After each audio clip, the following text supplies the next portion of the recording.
Arora college की library में अपनी नोट्स बना रही थी। तभी उसकी जानी दोस्त शिखा भागते भागते उसके पास आई और बोली, अय अरोड़ा, जल्दी जा, तेरा अविनाश मैदान में खेलते वक्त अचानक चक्कर आने से गिर पड़ा है। इसीलिए हमारे क्लास के लड़के उसे कॉलेज के पीछे वाले जिम में लगाए हैं। अविनाश गांव से शहर पढ़ने आया एक मेहनती युवक था। पहले दिन जब अरोड़ा ने अविनाश को देखा तो उसका गोरा रंग, उसकी मजबूत कदकाठी और उसकी गांव की मृदु भाषा सुनकर वह उस पर अपना दिल हार बैठी। दोनों में दोस्ती होने के बाद वह एक दूसरे के साथ वक्त बिताने लगे। अरोड़ा अविनाश को पागलों की तरह चाहती थी, पर वह अपने प्यार का इजहार अभी तक नहीं कर पाई थी। अविनाश के बारे में खबर सुनते ही घबराहट के मारे उसकी जान आधी हो गई। उसने अपने नोट्स और बैग लाइब्रेरी में ही छोड़ दिया और सीढ़ियों से भागते भागते कॉलेज के पीछे पहुंच गई। लेकिन उसे दिखाई दिया कि अविनाश बाहर बारिश में बाइक पर बैठा है और अरोड़ा की तरफ देखते हुए वह सादगी भरी मुस्कान दे रहा था। फिर मुस्कान को देखते ही अरोड़ा के दिल को हमेशा सुकून मिलता था। अरोड़ा उसके पास जाकर थोड़ा गुस्से में बोली, ऐ कैसा मजाक है अविनाश, आप तो यहाँ बारिश में बाइक पर आराम से बैठे हैं और मुझे शिखा ने बताया कि आप चक्कर आने की वजह से मैदान में गिर पड़े थे। मेरे तो बस प्राण ही निकलना बाकी था। अरोड़ा की बात पूरी होते ही अविनाश ने अपने बैग में से एक लाल गुलाब का फूल निकाला और अरोड़ा के सामने एक घुटने पर बैठ गया और बड़े प्यार से उसकी आंखों में आंखें डालकर उसे आई लव यू कह दिया।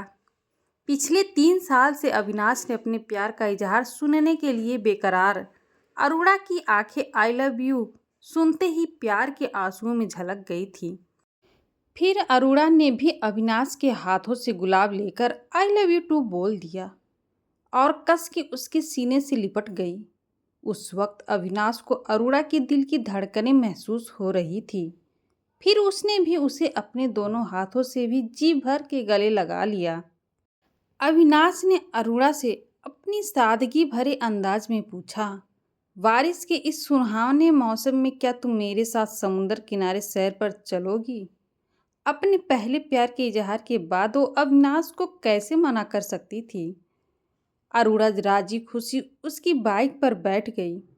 कॉलेज से थोड़ा सा दूर जाते ही अविनाश ने अचानक से बाइक रोक दी और बोला, अरे क्या जानू, अब तो मैंने प्यार का इजहार भी कर दिया है, तो जरा वो फिल्मी स्टाइल में बैठो ना।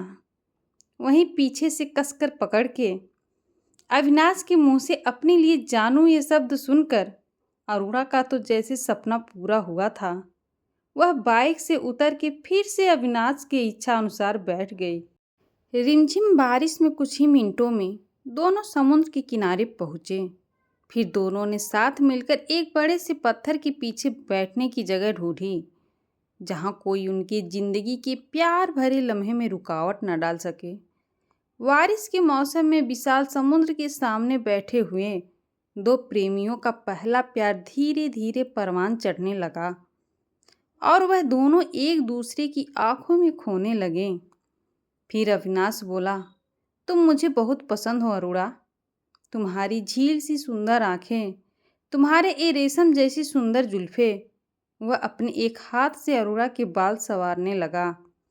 ये गोरे गोरे गाल और गुलाब की पंखुड़ियों जैसी गुलाबी ओठ की तारीफ करते हुए अविनाश अरोड़ा के ओठों पर बड़े प्रेम से उंगलियां फेरने लगा। फिर उसने धीरे धीरे उसे अपनी बाहों में भर लिया। अब अविनाश अरोड़ा के इतने करीब था कि दोनों एक दूसरे की सांसों की गर्मी महसूस कर सकते थे। फिर अविनाश ने अपने ओठ अरोड़ा के होठों पर रख दिया और उसका चुम्बन लेने में मशगूल हो गया। अविनाश के प्यार में खुद को समर्पित कर चुकी अरोड़ा ने उस वक्त अपनी आंखें बंद कर ली थी और दोनों की सांसों की गर्मी के साथ अंतर आत्माएं भी एक हो गईं। तो दोस्तों, आपको कैसी लगी ये रोमांटिक हर टचिंग लव स्टोरी? हमें कमेंट में ज़रूर बताएं। धन्यवाद।